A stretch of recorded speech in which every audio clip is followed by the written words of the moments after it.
এদিকে ইরানের সর্বোচ্চ নেতা আয়াতুল্লাহ আলী খামেনির মৃত্যুর পর দেশ জুড়ে চলছে বিশাল শোকযজ্ঞ। তবে এই মহিমান্বিত বিদায় অনুষ্ঠানে তৈরি হয়েছে নতুন এক বিতর্ক। বাবার শেষকৃত্যা অনুষ্ঠানে অনুপস্থিত ছিলেন পুত্র মোস্তফা খামেনি। তাফসির ফিজার রিপোর্টে রয়েছে বিস্তারিত। রোববার ইরানের রাজধানী তেহরানে খামেনির প্রতি শ্রদ্ধা জানাতে হাজির হন হাজার হাজার মানুষ।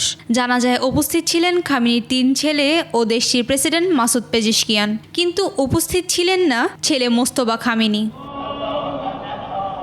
মার্কিন ইসরায়েলি বিমান হামলায় মোস্তফাও গুরুতর আহত হয়েছেন বলে মনে করছেন অনেকে। আবার অনেকে মনে করছেন ইসরায়েল তাকেও মেরে ফেলার পরিকল্পনা করছে, তাই নিরাপত্তার জন্য তাকে লুকিয়ে রাখা হয়েছে।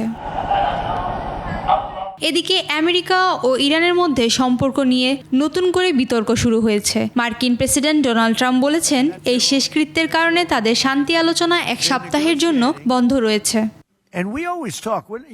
ট্রাম্প বলেন, ইরানের সব বড় নেতারা এখন এক জায়গায় আছেন।